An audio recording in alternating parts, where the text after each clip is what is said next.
Di episode sebelum terlihat rombongan Tangsan dan Titan diantar oleh Silong menemui Lu Gao.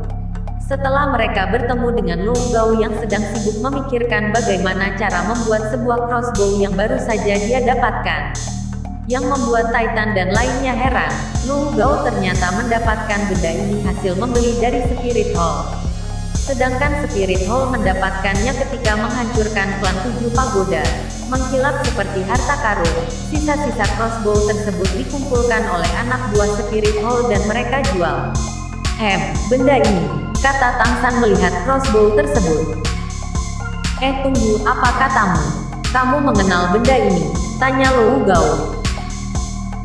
Aku rasa itu benda yang aku buat, jadi tentu saja aku mengenali benda itu. Jawab Tangsan. Cepat ceritakan bagaimana kamu membuat benda ini dan bagaimana cara menggunakannya, saut Lu Gao. Jika kamu dapat membantuku menjawab pertanyaan ini, aku akan langsung mempromosikan kamu menjadi pandai besi kelas sarjana, kata Lu Gao. Apa gunanya gelar sarjana pandai besi bagiku? Kamu adalah dewa pandai besi.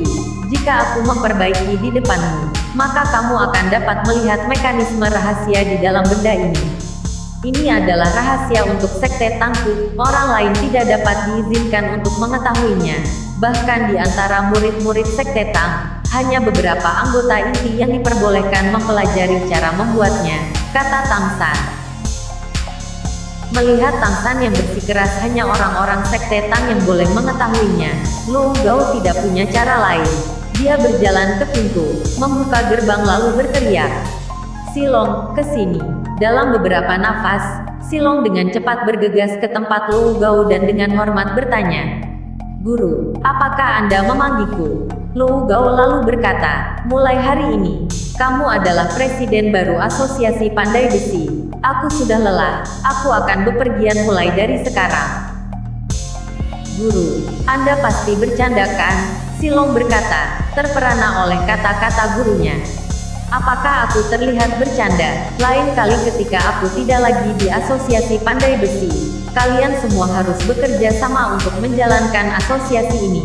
Aku sudah tua, sudah saatnya aku pensiun dan pergi layani mereka," kata Lu Gao. Semua heran, bahkan Titan juga heran. "Sekarang ajari aku bagaimana cara membuatnya. Aku sudah bagian dari Sekte Tang kan?" kata Lu Gao. "Itu tidak cocok bagimu, aku masih punya yang lebih bagus." Tangsan memberikan cetak biru setengah jadi dari jarum Pearl Blossom Torrential. Lu Gao menerima cetak biru dan menyuruh Silong membawa rombongan Tangsan untuk dilayani. Ketika Silong melihat daftar bahan yang diperlukan oleh Tangsan membuat dia kaget. Bahkan dalam jumlah ton, bagi Spirit Hall pengrajin besi itu sangat rendahan dan tak berguna, oleh sebab itu mereka selalu bertindak semena-mena di kota Gengsin. Ketika rombongan Tangsan sedang ingin makan, ternyata tempat yang biasa Silong gunakan sudah dipesan oleh antek-antek Spirit Hall yang bernama Mayer. Mayer mendatangi Silong dan berkata, "Masih pandai besi, menyedihkan. Bahkan dengan level 70-mu, kamu masih seorang master alat roh yang tidak berguna. Bukan tidak mungkin bagiku untuk membiarkanmu memiliki tempat ini," kata Silong. "Selama kamu membujuk ketua asosiasi ini untuk bergabung dengan Spirit Hall, bukankah itu jauh lebih baik untuk pengembangan di masa depan?" kata Mayer. Wajah Silong sudah pucat karena marah. Sambil berbicara, Mayer berjalan mendekat dan menamparkan dengan kekuatan besar membuat Silong jatuh. Namun Silong sangat cepat menemukan keseimbangan, dibantu oleh Oscar. Kejadian itu memperlihatkan Tangsan dan lainnya yang ada di belakangnya.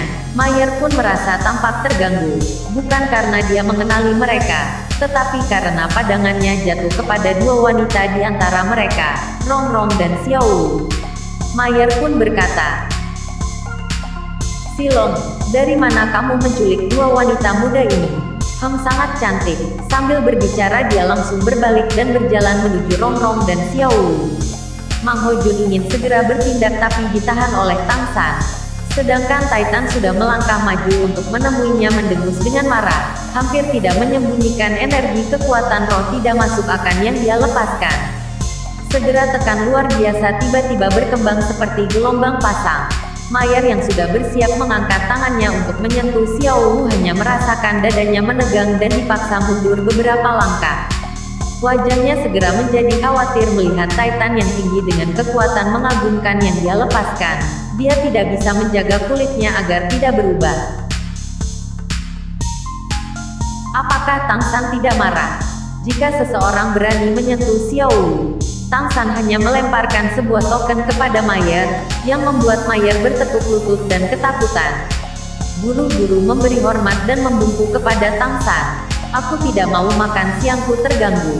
Jadi cepatlah dan pergi dari sini.